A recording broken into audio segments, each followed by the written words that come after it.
Өмірзая романы. Баққожа Мұқайдың орыс совет кезеңіндегі халқымыздың рухының жанышталуы, құлдық сана туралы жазылған романы. Баққожа романы 20 ғасырдың 80-ші жылдардағы қазақ идеясы турасында.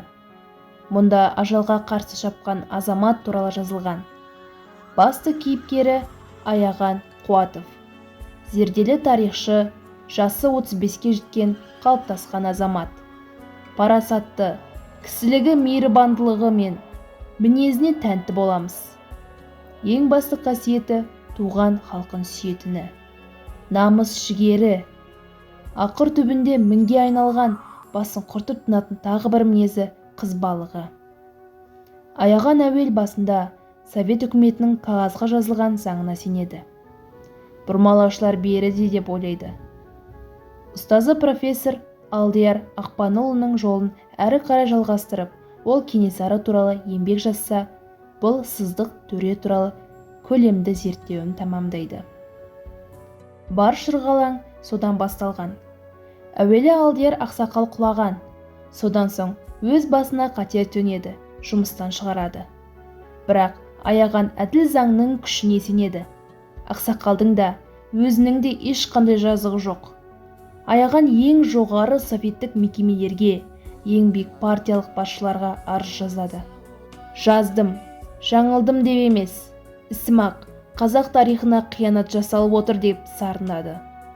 Нәтижесінде әуелі түрмеге түседі, одан шығысымен жындыханаға қамайды, ақыр аяғында өлтіріп тынады. Міне, озбырлық кезең, зобалаң заман шындығы. Романда күрес жолындағы азаматтың барлығы да шейіт болады.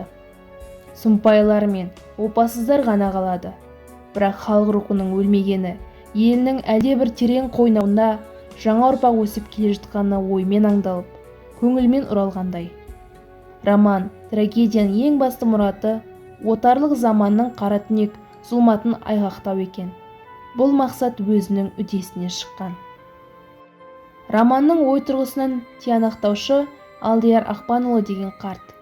Ескінің сарқыты тарихшы профессор. Атағы алашқа мағлұм адам. Алдияр ақсақал отаршылдық сабағын жақсы біледі.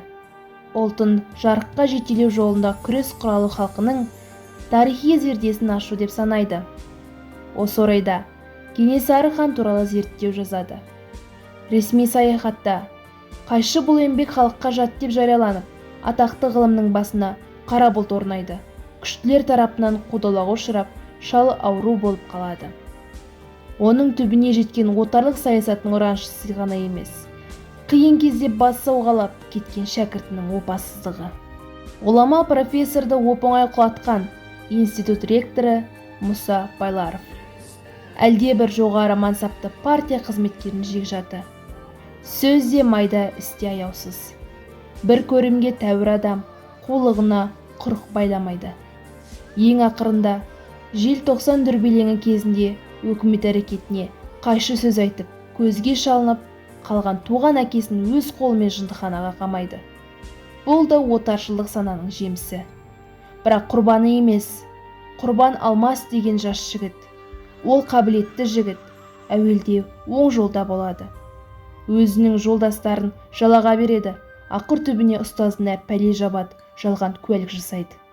Желтоқсанға қатысқан барлық таныстарын түрмеге, бұл оқиға мүлде араласпаған ұстазын, яғни Аяғанды өлімге кесіп береді.